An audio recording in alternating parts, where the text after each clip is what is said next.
healthcare, we've taken lean to healthcare as well, and maybe a couple other interesting things.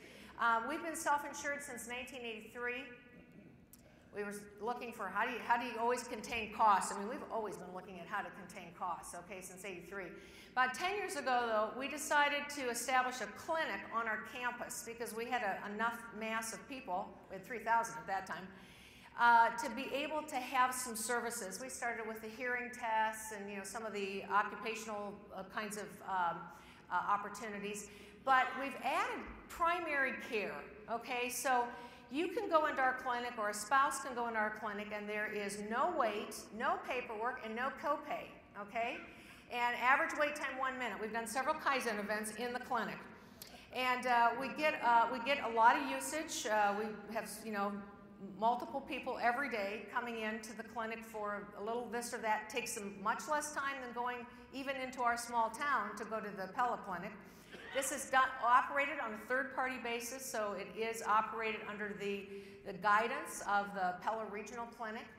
But 5 years ago, we also put in a pharmacy, and this is also third-party run. This is by Walgreens right now, and do a lot of scripts, okay? And it's by far the least expensive way for people to get their medicines.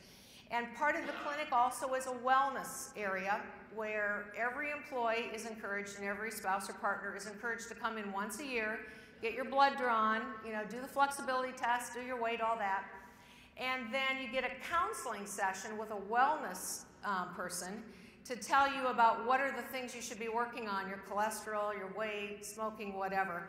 And just kind of interesting, because of this, we have seen dramatic decreases in several areas, in blood pressure, in cholesterol, and body mass. Now, unfortunately, we're going the wrong way on tobacco, and we are a totally non-smoking tobacco campus. But, I'm going to dig into this a little bit more. And again, you do Pareto's on these to find out what's going on here. And some of the numbers are still being checked. It's very hard to get, how do you justify this, right, from an ROI standpoint?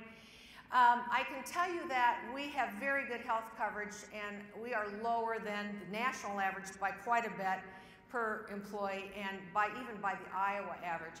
And some of the information, we've been working with a group called Milliman in Iowa, shows us that our pharmacy usage is about 15% more than the average, but the cost is 30% per usage less, 30% less. And on the clinic side, we also have higher usage, but definitely less cost. And so we're kind of working those numbers to make sure we've got all the right numbers in there. But we also know that before we had the clinic, when we started the clinic, we found out that 30% of our employees did not have a primary care physician, didn't have one. So what happens, then people get to the point where they have really serious illnesses. There's no preventative kinds of steps being taken, and some really big costs, and obviously, big trauma for your families and your people. So the healthcare on site, I think, has been one of the real big benefits that our employees have seen, as well as the lower costs in prescriptions, and just the ease of being able to go there, pick up your prescription, or go in for an appointment.